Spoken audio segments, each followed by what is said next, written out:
بعد وہ سمجھتے نہیں ہے۔ یروب میں نے یعقلو کے ہے، کیا بلا وہ دیکھنے کے بعد سمجھتے نہیں ہیں پرندوں کی طرف دیکھ کر۔ فوقہم جو ان کے اوپر اڑتے ہیں، صافات صفے بنا کر، جس طرح کہ مرغابی پرندہ وہ مثلث کی شکل میں اڑتے ہیں۔ وَيَقْبِضْنَ اور پڑوں کو سکیڑنے والے بھی ہیں۔ مَا يُمْسِكُهُنَّ نہیں روک کے رکھا ان کو فضا میں، إِلَّا الرَّحْمَنُ مگر رحمان نے۔ إِنَّهُ بِكُلِّ شَيْءٍ بے شک وہ اللہ، بِكُلِّ شَيْءٍ ہر چیز کے ساتھ خوب دیکھنے والا ہے۔ امن ھذا الذی کیا کون ہے وہ ذات، ہوا جند لکم کیا کون ہے وہ جو لشکر ہے تمہارے لیے، ینصرکم جو مدد کرے تمہاری، من دون الرحمن رحمان کے علاوہ، ان الکافرون نہیں ہے کافر، الا فی غرور مگر دھوکے میں۔ امن ھذا الذی کیا کون ہے وہ، یرزقکم جو رزق دے تمہیں، ان امسک رزقہ ہو اگر اللہ رب العزت رزق کو روک لیں، بل لجو بلکہ وہ گھس چکے ہیں، فی عتو گمراہی میں، تکبر میں، ونفور اور نفرت میں۔ افمن یمشی مکبا کیا بلا وہ شخص جو چلتا ہے اوندے منہ چہرے کے بل، اہدا زیادہ ہدایت پر ہے، امن یمشی یا وہ جو چلتا ہے سیدھا، علی صراط مستقیم سیدھے راستے پر۔ فرما دیجئے هو الذی وہ اللہ وہ ذات ہے، انشاکم جس نے پیدا کیا تمہیں، وجعل لکم اور بنایا تمہارے لیے، السمع کانوں کو، والابصار آنکھوں کو، والافئدہ اور دل کو، قلیلا ما تشکرون تھوڑا جو تم شکر ادا کرتے ہو۔ قل هو الذی ذرأکم فرما دیجیے وہ اللہ وہ ذات ہے جس نے پیدا کیا تمہیں زمین میں، وَإِلَيْهِ تُحْشَرُونَ اور اسی کی طرف تم جمع کیے جاؤ گے، قبر سے اٹھائے جاؤ گے۔ سبحان ربک رب العزت عما یصفون وسلام علی المرسلین والحمد للہ رب ذوالجلال نے ابتدا میں ایک دعویٰ کیا تھا، تبارک الذی بیدہ الملک، جو کہ اس سورت کا پورا دعویٰ ہے، اور پوری سورت اسی دعوے کو ثابت کرنے کے لیے اللہ رب العزت نے مختلف دلائل دیے کہ برکات دہندہ برکت دینے والی اللہ کی ذات ہے۔ رمضان بھی مبارک ہے، ہمارے ہاں ایک بڑی غلطی ہے کہ ہم رمضان المبارک کہہ دیتے ہیں، یہ لفظ غلط ہے۔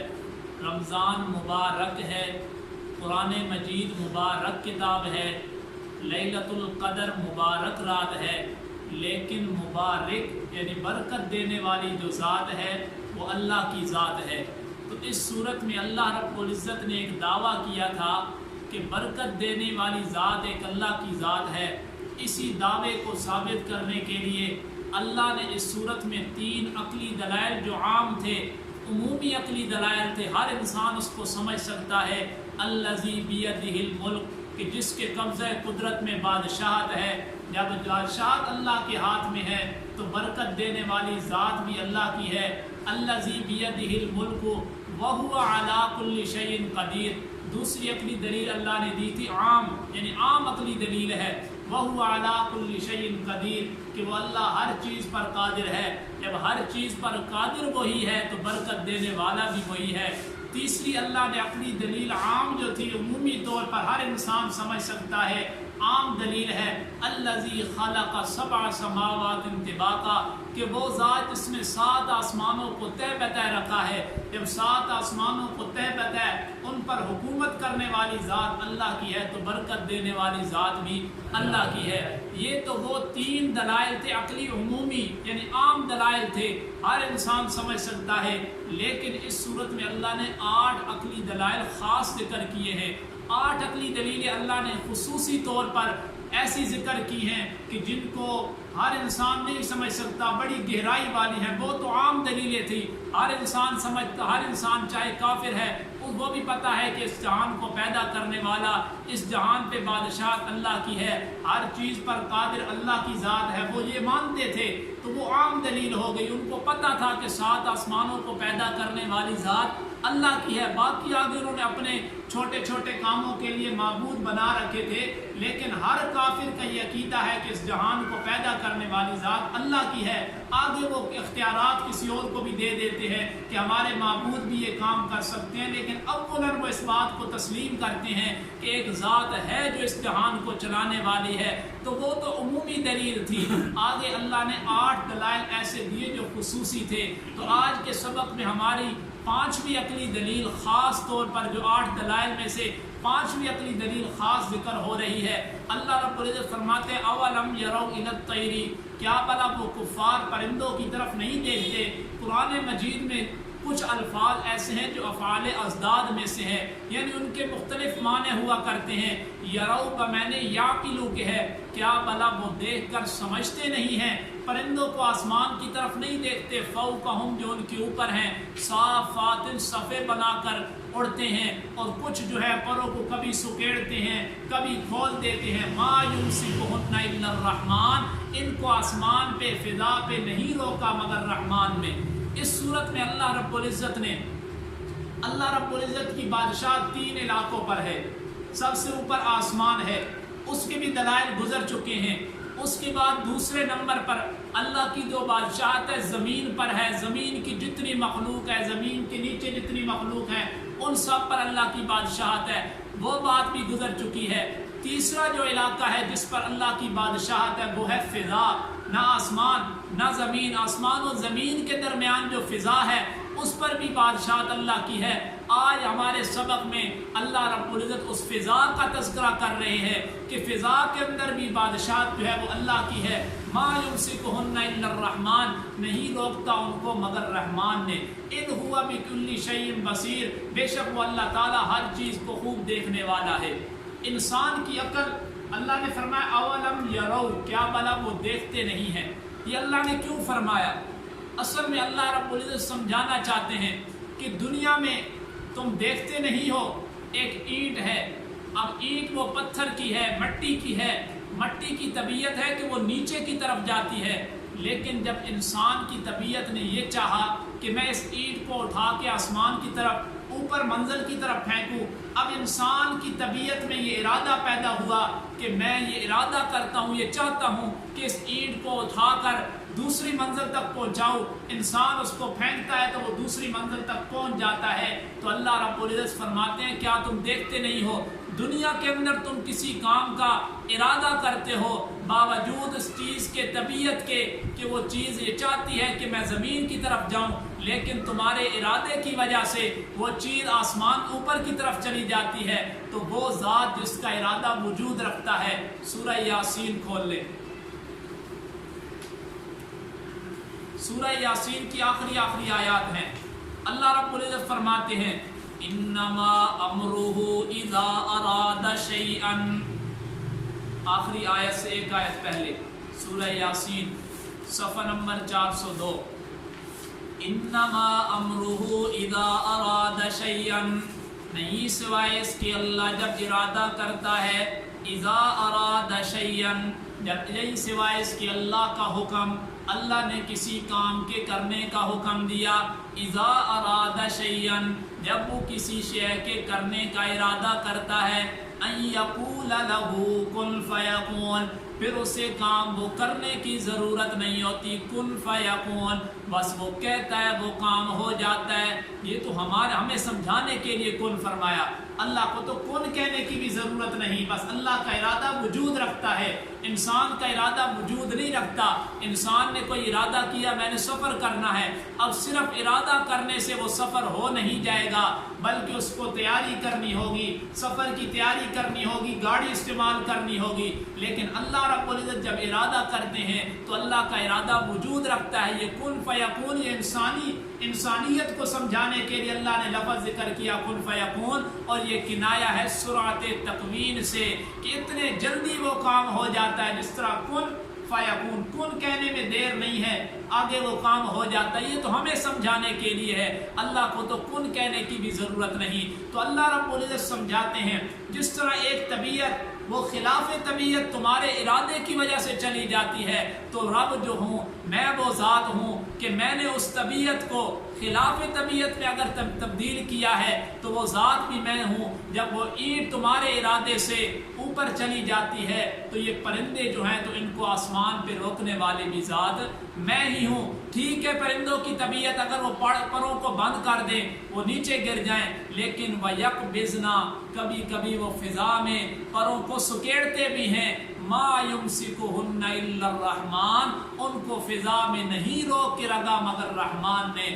اللہ رب العزت نے صفت رحمان لائی ہے کہ میں اتنا مہربان ہوں کہ پرندے آسمان میں کبھی پروں کو پھیلا رہے ہیں، کبھی سکیڑ دیتے ہیں، حالانکہ ہونا تو یہ چاہیے تھا کہ سکیڑتے وقت وہ پرندے زمین پر گر آئیں، لیکن ما یمسکہن الا الرحمن، میں اتنی مہربان ذات ہوں کہ باوجود ان کے پروں کے سکیڑنے کے میں ان کو زمین پہ گرنے نہیں دیتا۔ یہ پانچویں عقلی دلیل تھی، اللہ نے سمجھا دیا جب فضا پر پرندوں کو روکنے والی ذات بھی میں ہوں تو پھر اس بات کا بھی یقین کر لو کہ برکت دینے والی ذات بھی میں ہوں۔ آگے اللہ نے فرمایا جب اتنے دلائل انہوں نے سن لیے، تین عقلی دلیلیں عام طور پر میں نے بیان کی وہ بھی سن لی انہوں نے، آج 5 عقلی دلیلیں خاص بھی ذکر کر دی۔ اب ہونا تو یہ چاہیے تھا کہ یہ رب کی بات کو مان لیتے، لیکن اب اگر نہیں مانتے رب کی بات تو چلو اب اپنے لشکر کو لے آؤ، جو تمہارے معبود ہیں ان کو لے آؤ، مقابلہ کرتے ہیں۔ مقابلہ کرنے کے لیے تم تیار ہو تو اللہ نے فرمایا امن ھذا الذی، کیا کون ہے وہ جو لشکر ہے تمہارے؟ جندوں سے مراد یا تو معبودان باطلہ ہے جو انہوں نے معبود بنا رکھے تھے، یا پھر ان معبودان باطلہ کے جو آگے رفقا ہے جو ان کی پرستش کرنے والے ہیں وہ مراد ہے۔ کیا کون ہے وہ جو لشکر ہے تمہارے لیے؟ ینصرکم من دون الرحمن، اگر تم رحمان کے ساتھ اللہ کے ساتھ مقابلہ کرنے پر آ گئے ہو، تم کہتے ہو کہ نہیں برکات دہندہ اللہ کی ذات نہیں ہے تو آؤ پھر مقابلہ کر لیتے ہیں۔ اب ان کی عقل تو اتنی ہے کہ جب جن چیزوں کا وہ استعمال کرتے ہیں وہ چیزیں تو وہ ہیں۔ آئیے 16واں پارہ ہے، رب ذوالجلال فرماتے ہیں سورہ طٰہٰ سے پچھلی سورت،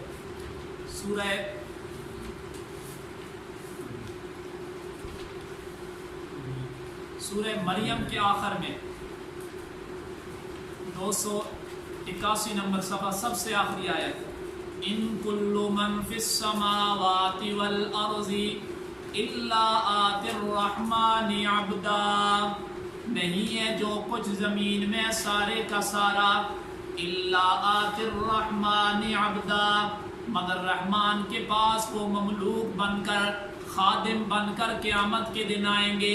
رب ذوالجلال اصل میں سمجھانا یہ چاہتے ہیں کہ جب یہ میری ذات کے ساتھ مقابلہ کریں گے تو آسمان و زمین میں سے کسی نہ کسی چیز کا استعمال تو کریں گے۔ اب ان کی عقل اتنی ناقص ہے کہ جن چیزوں کا وہ استعمال کر رہے ہیں وہ چیزیں تو رب کی مخلوق ہے، رب ان کو جہاں چاہے لے جائے۔ ان کی عقل تو اتنی بھی کام نہیں کر رہی کہ رب کے مقابلے میں جن چیزوں کا یہ استعمال کر رہے ہیں الا آتی الرحمن عبدا، وہ تو قیامت کے دن رحمان کے سامنے مملوک بن کر خادم بن کر آئیں گے، اور خادم تو وہ ہوتا ہے جو اپنے آقا کی بات مانا کرتا ہے۔ اب جن چیزوں کا یہ استعمال رب کے مقابلے میں کر رہے ہیں، ایٹم بم کا استعمال مثال کے طور پر جس چیز کا بھی استعمال کر رہے ہیں، لیکن ان سب چیزوں پر کنٹرول میں رب کا ہے۔ جب رب کا کنٹرول ہے تو رب کے ایک حکم سے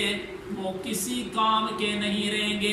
اگر وہ رحمان کے مقابلے میں ان چیزوں کو لے بھی آئیں، لیکن ان الکافرون الا فی غرور، کافر تو محض دھوکے میں ہیں، انہیں اس بات کا علم نہیں ہے کہ جن چیزوں کا وہ استعمال کریں گے ان چیزوں پر بھی خالق اللہ کی ذات ہے۔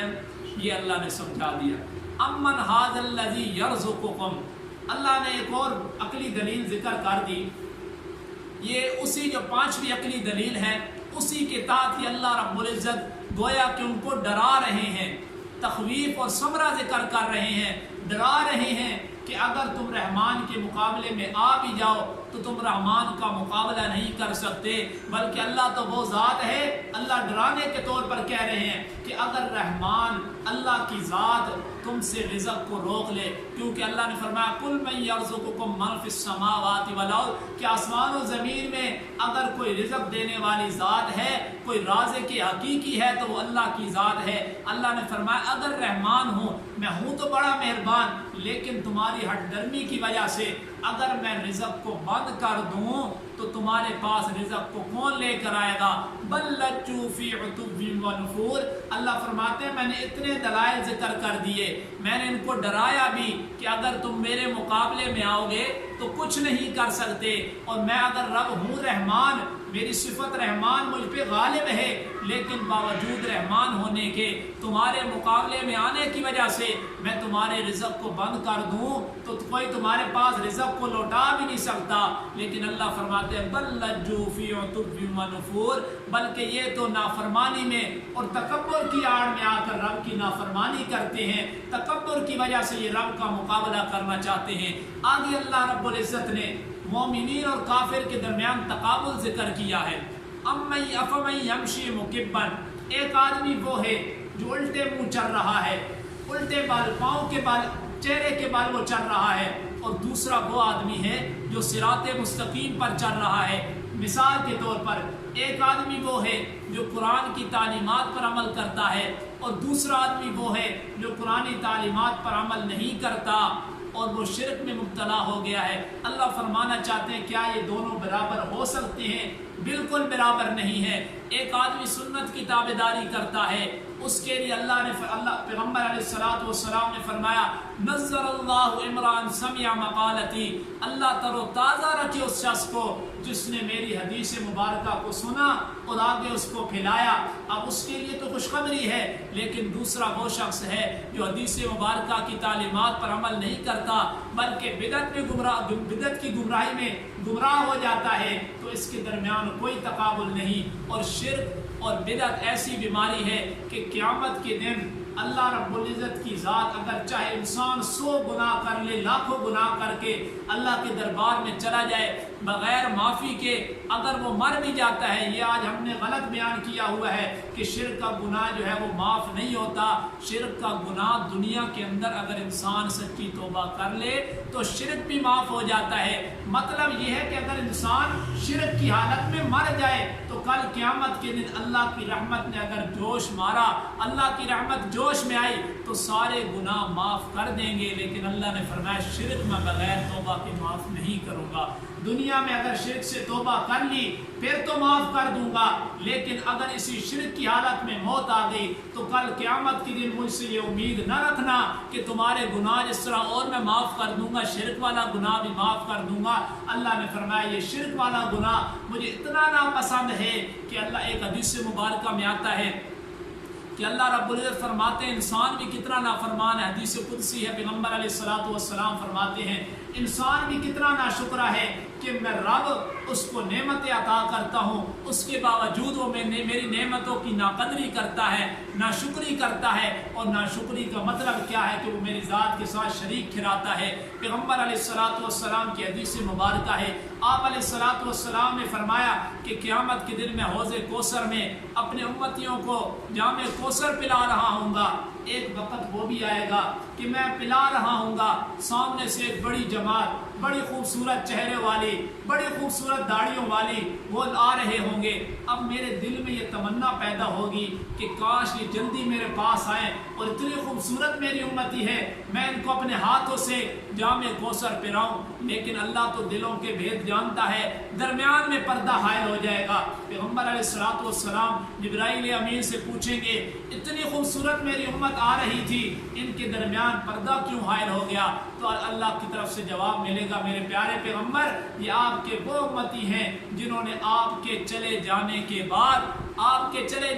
بعد دین میں وہ کام گھڑے ہیں جن کا تعلق دین سے نہیں تھا۔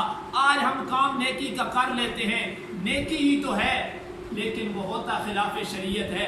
اگر وہ نیکی ہوتی تو صحابہ کرام بھی اس کام کو ضرور کرتے. اور بدعت کی تعریف بھی یہی ہے کہ اگر وہ وسائل اور وہ اسباب اور وہ نتیجہ صحابہ کرام تابعین کے زمانے میں موجود ہو اور صحابہ کرام اور تابعین نے اس کام کو نہ کیا ہو تو وہ بدعت ہوتی ہے. مثال کے طور پر اذان سے پہلے درود و سلام پڑھنا، اس کا نتیجہ کیا ہے؟ انسان محبت میں آ کے پڑھتا ہے. اب یہ محبت صحابہ کرام کے دور میں بھی صحابہ کرام سے بڑھ کر کوئی نبی اکرم صلی اللہ علیہ وسلم سے محبت کرنے والا نہیں تھا. اب یہ نتیجہ اور جو سبب ہے اذان سے پہلے صلاۃ و سلام پڑھنا، یہ نتیجہ اور سبب اس وقت بھی موجود تھا لیکن صحابہ کرام نے نہیں کیا تو پتہ چل گیا یہ بدعت ہے. جس طرح تیجا کرنا، 40واں کرنا، مقصد کیا ہوتا ہے؟ ایصال ثواب کرنا ہوتا ہے، اللہ کی رضا مقصود ہوتی ہے. تو کیا صحابہ کرام کے دور میں یہ ایصال ثواب اور یہ اللہ کی رضا مقصود اور مرحومین کو ثواب پہنچانا، کیا اس وقت یہ نتیجہ اور سبب اور صحابہ کرام کے دل میں آپ علیہ الصلوۃ والسلام کی محبت میں ہم یہ کیوں کرتے ہیں تیجا اور 40واں؟ مرحوم سے محبت کا اظہار ہوتا ہے کہ ہماری محبت ہے، ہم اس کے لیے ایصال ثواب کر رہے ہیں. کیا صحابہ کرام کے دل میں پیغمبر علیہ الصلوۃ والسلام کی محبت نہیں تھی؟ اب یہ اسباب اور یہ نتیجہ اس وقت بھی موجود تھا لیکن صحابہ کرام نے نہیں کیا کیونکہ اللہ کے پیغمبر نے یہ تعلیم نہیں دی. تو ہمیں پتہ چل گیا کہ یہ کام بدعت ہے. اور اسی بات کو اللہ رب العزت قرآن میں بیان فرما رہے ہیں، افمن یمشی مکبا علی وجہہ اہدی، ایک وہ انسان ہے جو الٹے پر چلتا ہے، کیا مطلب؟ گمراہیوں میں چل رہا ہے، اور دوسرا وہ انسان ہے جو سیدھا صراط مستقیم پر چل رہا ہے. کیا یہ دونوں برابر ہو سکتے ہیں؟ ہرگز برابر نہیں ہو سکتے. آگے اللہ رب العزت نے چھٹی عقلی دلیل خاص ذکر کی ہے، پیچھے 5ویں عقلی دلیل، اس کے بعد ایک تخویف ذکر کی. ڈراوے کے طور پر 2 ثمرے 2 نتائج اللہ نے ذکر کیے کہ اگر تم میرے ساتھ مقابلہ کرنا چاہتے ہو تو پھر میں بھی نتیجے پہ اتر آؤں نا. اگر میں تم میرے خلاف لشکر تیار کرو تو تمہارے جو خلاف میرے خلاف جو لشکر تیار کرو گے وہ رحمان کے اللہ کے سوا کوئی بھی تمہاری مدد نہیں کر سکے گا. اور اگر تم میرے خلاف آؤ گے تو پھر میری طرف سے بھی سن لو، اگر میں رزق کو روک دوں تو کوئی بھی تمہارے پاس رزق کو لوٹا نہیں سکتا. آگے اس کے بعد اللہ نے تقابل کو ذکر کیا تھا مومنین اور کافرین کے درمیان، ایک وہ جو صراط مستقیم پر ہے اور دوسرا وہ جو گمراہیوں کے راستے پہ چل رہا ہے. اللہ نے فرمایا یہ دونوں برابر نہیں ہو سکتے.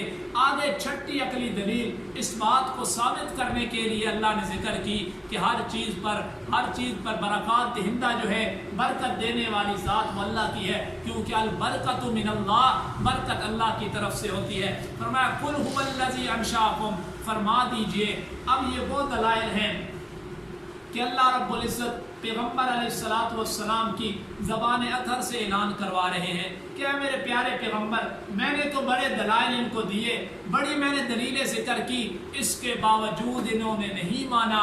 قل هو الذی انشاکم، اب میرے پیارے پیغمبر آپ ہی اعلان کر دیجئے.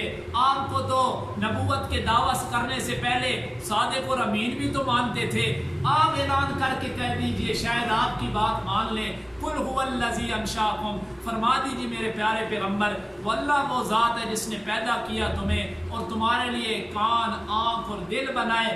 قلیلا ما تشکرون، تھوڑا جو تم شکر ادا کرتے ہو.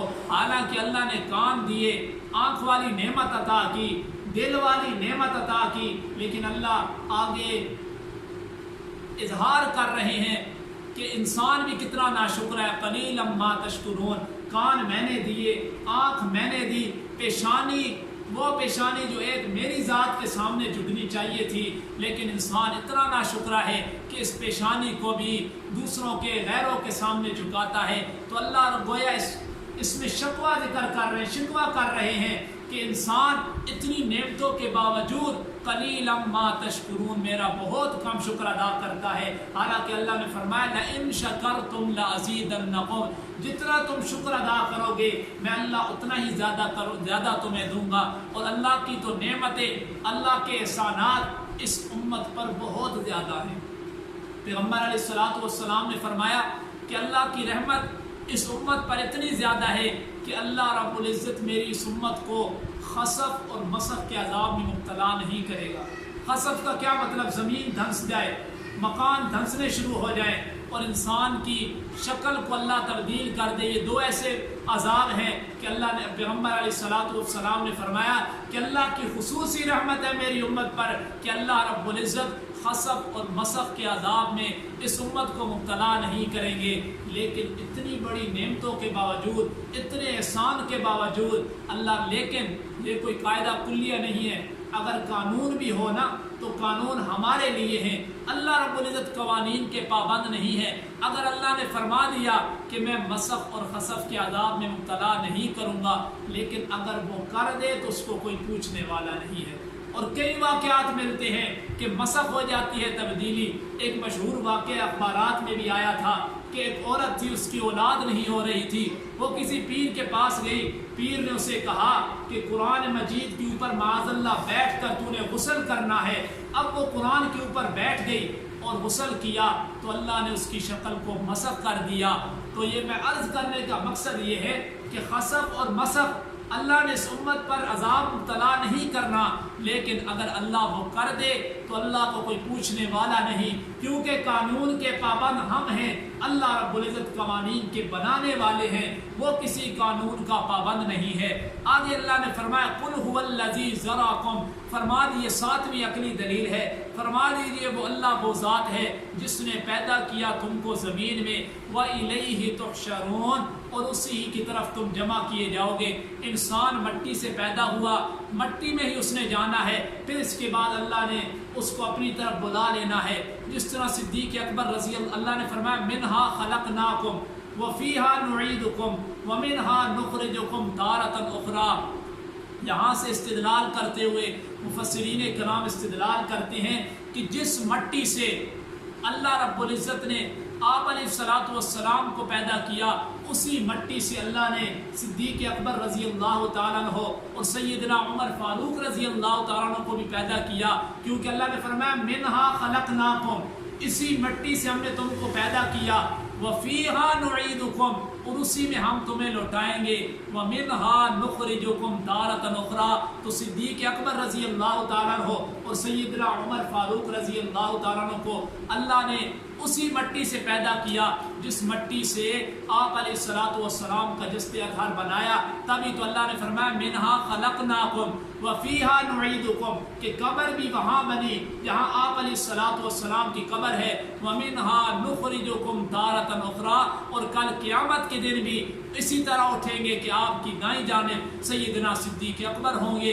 اور بائیں جانب سیدنا عمر فاروق رضی اللہ تعالیٰ ہوں گے۔ تو آج کے سبق کا خلاصہ یہ ہے، کل کے سبق میں جو آئندہ سبق ہے اس میں اللہ رب العزت شکوے ذکر کریں گے، شکوہ کریں گے کہ میں نے اتنے دلائل دیے اس کے باوجود وہ نہیں مانتے، وہ آئندہ سبق میں ہوں گے۔ تو آج کے سبق کا ہمارا خلاصہ یہ ہے کہ اللہ رب العزت نے کچھ دلائل ذکر کیے تھے اس بات کو ثابت کرنے کے لیے کہ برکت دینے والی ذات اللہ کی ہے۔ تو پہلی دلیل جو آج کے سبق میں تھی وہ یہ ہے کہ آسمان میں فضا میں اللہ نے پرندوں کو روکا ہوا ہے۔ جب اتنے بڑے فضا میں باوجود ان کے پروں کو سکیڑنے کے ان کو اللہ زمین میں نہیں گرنے دیتا، تو ان کافروں کو یہ بات مان لینی چاہیے کہ برکت دینے والی ذات بھی وہی ہے۔ آگے اللہ نے فرمایا کہ اگر تم مقابلہ کرنے پہ آ جاؤ تو تم میں رب کے مقابلے میں نہیں آ سکتے، کیونکہ جن آلات کا، جن چیزوں کا تم استعمال کرو گے اللہ الرحمن عبدا، وہ تو میں رب کی مملوک ہیں، میں رب کے خادم ہیں۔ آگے اللہ نے فرمایا اگر تم مقابلے پہ آ بھی جاؤ تو تمہیں رزق کی ضرورت ہوگی، اور اگر میں رب تمہارا رزق روک لوں تو کوئی تمہیں رزق دینے والا نہیں ہے۔ اس کے بعد اللہ نے ایک اور عقلی دلیل ذکر کی، اللہ فرماتے ہیں پیدا میں نے تمہیں کیا، کان تمہیں میں نے دیے، تو لہٰذا شکر بھی میرا ادا کرو اور اس بات کو تسلیم کر لو کہ برکت دینے والی ذات میں ہوں۔ اور آگے اللہ نے فرمایا کہ پیدا میں نے تمہیں کیا، زمین سے پیدا کیا، وَإِلَيْهِ تُحْشَرُونَ، اور اسی کی طرف یعنی اللہ کی طرف تم جمع کیے جاؤ گے۔ ان سب دلائل سے اللہ رب العزت یہ ثابت کرنا چاہتے ہیں کہ برکت دینے والی ذات اللہ کی ہے۔ اللہ رب العزت سے دعا ہے جو کہا اللہ اس پر عمل کرنے کی توفیق عطا فرمائے۔